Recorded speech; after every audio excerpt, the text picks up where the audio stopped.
तो नमस्कार दोस्तों, स्वागत है आप सभी का हमारे YouTube चैनल पर। आज हम आ गए हैं एक और इन्फॉर्मेटिव वीडियो लेकर। अगर आपका भी टीसीएस कटा है तो उसको कैसे रिफंड ले सकते हो, तो वही हम इस वीडियो में बताने वाले हैं। अगर आपका व्हीकल परचेज पे या आउटवर्ड फॉरेन रेमिटेंस पे टीसीएस डिडक्ट हुआ है तो उसको रिफंड अपने कैसे करते हैं, और कंप्यूटेक्स सॉफ्टवेयर की सहायता से आईटीआर फाइल कैसे की जाती है और वो रिफंड कैसे क्लेम होता है, उसी के बारे में हम इस वीडियो में बताने वाले हैं। तो सबसे पहले आपको जिस पार्टी का रिफंड करवाना है तो वो आपको यहाँ पर सर्च कर लेनी है। अगर आपने आईडी नहीं बनी हुई तो आप आईडी क्रिएट कर सकते हैं, इसकी भी हमारी डिटेल में वीडियो बनी हुई है। और उसके बाद में सिंपली आपको दोस्तों यहाँ पर उस पार्टी को ओपन कर लेना है। पार्टी को ओपन करने के बाद में आपको अपना असेसमेंट ईयर को चेक कर लेना है, और जो हमें रिटर्न है वो कौन से रिजाइम में फाइल करनी है, न्यू में ओल्ड में, वो आपको चेक कर लेना है। और उसके बाद में दोस्तों आपको AIS TIS का ऑप्शन दिखाई दे रहा होगा। यहाँ पर आपको PDF का ऑप्शन दिखाई दे रहा है, इस पर सिंपली आपको क्लिक कर देना है। जैसे ही आप इस पर क्लिक करोगे तो सॉफ्टवेयर की सहायता से ये इनकम टैक्स पोर्टल पे ऑटोमेटिक ही चले जाने वाला है। वहां से हमारे AIS TIS को इंपोर्ट कर लेगा, और जो भी ट्रांजेक्शन डाटा शो हो रहा है वो सारा का सारा डाटा हमारे कंप्यूटेक्स सॉफ्टवेयर में इंपोर्ट हो जाने वाला है। लाइक आपका सेविंग का ब्याज, FD का ब्याज या और भी कोई कमीशन आ रहा है तो सारा का सारा इंपोर्ट कर लेने वाला है। तो देख सकते हो ऑटोमेटिक हमारा जो यूजर आईडी है यहाँ पर डल चुका है, पासवर्ड भी लग चुका है, और इनकम टैक्स में हमारा लॉगिन भी हो चुका है। बस आपको इंतजार करते जाना है, ये ऑटोमेटिक ही सारा का सारा डाटा इंपोर्ट कर लेगा।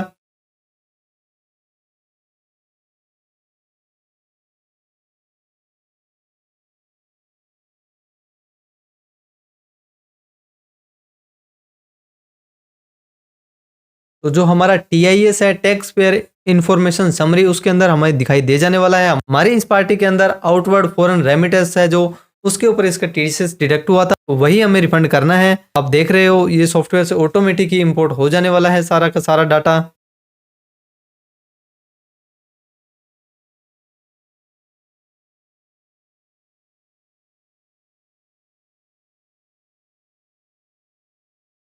AIS डाउनलोड होने के बाद में सिंपली आपको यहाँ पर जो पासवर्ड है वो डाल देना है। आपको सिंपली कंट्रोल V करना है, क्योंकि वो ऑटोमेटिक ही कॉपी हो रखा होता है।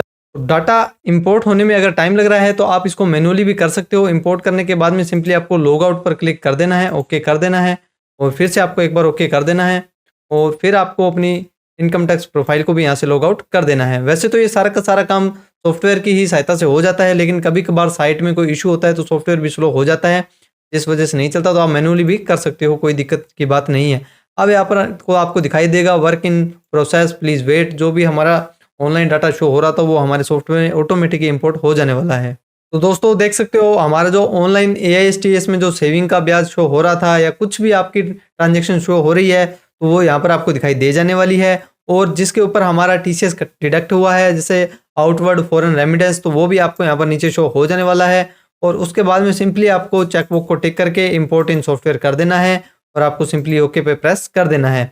अब हमारी जो इनकम थी वो हमारे सॉफ्टवेयर में इंपोर्ट हो चुकी है, और अभी हमारा नेक्स्ट स्टेप होने वाला है 26 एस फॉरम में हमारा जो TCS कटा होता है वो हमें शो होता है कितना TCS हमारा कटा है। तो आपको सिंपली प्रीपेड टैक्सेस के ऊपर आपको क्लिक कर देना है, और उसके बाद में दोस्तों आपको इंपोर्ट का ऑप्शन दिखाई दे रहा होगा, यहाँ पर आपको इंपोर्ट पर क्लिक कर देना है।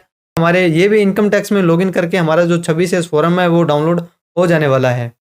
तो देख सकते हो दोस्तों हमारा जो 26 फॉरम है वो डाउनलोड हो चुका है। जैसे आप स्क्रॉल करोगे तो यहाँ पर आपका TCS जो डिडक्ट हुआ है वो यहाँ पर आपको शो कर जाने वाला है। आपने जब जब भी पैसा बाहर भेजा है उस पर जितना TCS डिडक्ट हुआ है, डिपॉजिट हुआ है, तो यहाँ पर शो हो जाने वाला है।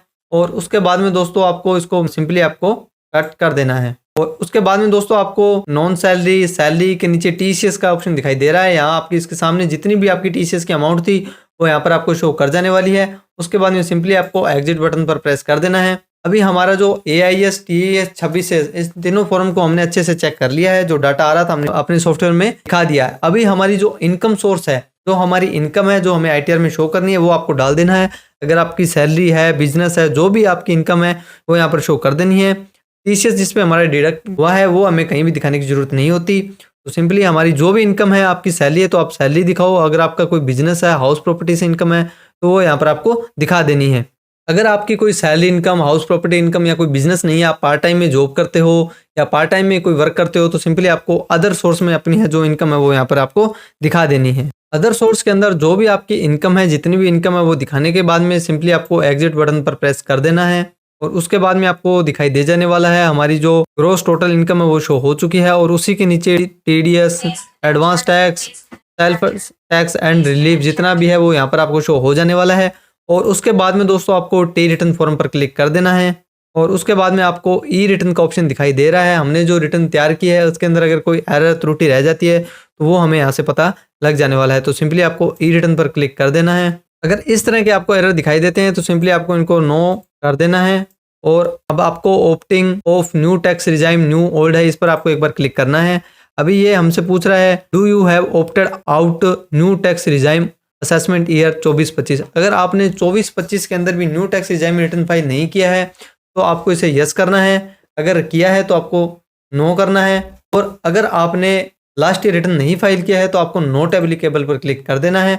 और उसके बाद में opting of new tax regime under section 115 BAC in current assessment year, इस साल आपको न्यू टैक्स रिजाइम में रिटर्न फाइल करना है तो आपको सिंपली कंटिन्यू टू ऑप्ट पर क्लिक कर देना है। और उसके बाद में सिंपली आपको एग्जिट बटन पर प्रेस करना है।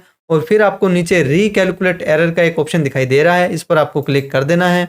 उसके बाद में आपको एक रेड कलर में एक लाइन दिखी हुई दिखाई दे जाएगी, नो मोर एरर फाउंड। आपका अब इस रिटर्न में कोई भी एरर नहीं है, हमारी जो रिटर्न है वो बिल्कुल ओके है। तो सिंपली आपको एक बार बैक पर क्लिक करना है। और उसके बाद में आपको कंप्यूटेशन जो हमने रिटर्न रेडी की है किस चीज़ की इनकम दिखाई है, कितनी इनकम दिखाई है, वो सारा चेक करने के लिए ये हमें एक वर्ड की फाइल है जो वो हमें यहाँ पर ओपन हो जाने वाली है। इसके अंदर हम डिटेल में अपनी इनकम और हमारी जो भी बेसिक इन्फॉर्मेशन है वो सारी की सारी हमें शो हो जाने वाली है। एक बार आपको अच्छे से चेक कर लेना है, अगर उसमें कोई त्रुटि रहती है तो आप अभी भी उसमें करेक्शन कर सकते हो। जो हमारी वर्ड की फाइल है वो ओपन हो चुकी है। इसके अंदर आपका name of assessee, father name, address, आपकी ईमेल आईडी, आपका स्टेटस, वार्ड, पैन नंबर, सारी की सारी जो बेसिक इन्फॉर्मेशन है वो यहाँ पर आपको शो हो जाने वाली है। उसके बाद में computation of total income new tax regime में हम रिटर्न फाइल कर रहे हैं तो यहाँ पर आपका जो सेविंग का ब्याज, एफडी का ब्याज या अदर सोर्स में कोई इनकम दिखाई है या आपने सैलरी की इनकम शो की है, हाउस प्रॉपर्टी की इनकम शो की है, वो यहाँ पर आपको शो हो जाने वाला है। न्यू टैक्स रिजाइम में कोई डिडक्शन हमने डाली नहीं तो वो आपको जीरो दिखाई दे जाने वाली है। और उसके बाद में जो हमारी टोटल इनकम शो हो जाने वाली है। फिर हमारा जो टैक्स ड्यू है, एग्जम्पशन लिमिट 3 लाख है, उससे ऊपर जो हमारी इनकम होती है उस पर जो टैक्स बना है वो दिखाई दे जाने वाला है। फिर हमें अंडर सेक्शन 87A की रिबेट मिलने के बाद में हमारा जो टैक्स है वो जीरो हो जाने वाला है। फिर हमारा TCS या TDS जो भी जितना भी डिडक्ट हुआ है वो आपको यहाँ शो हो जाने वाला है। और फिर हमारा जो रिफंडेबल है कितना है वो आपको यहाँ पर शो हो जाने वाला है। और उसके बाद में आपको नीचे की तरफ स्क्रॉल करना है, जिस जिस बैंक से आपको इंटरेस्ट आया वो बैंक के नाम आपको और उसके अमाउंट शो हो जाने वाली है।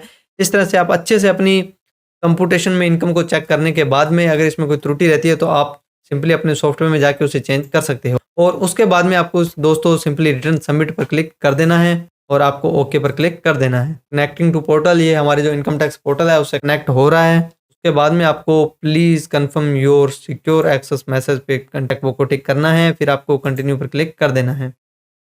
उसके बाद में आपको इसे स्किप एंड कंटिन्यू पर क्लिक कर देना है और ओके पर प्रेस कर देना है। फिर आपको चेकबुक को टिक करना है, फिर आपको कंटिन्यू पर क्लिक कर देना है।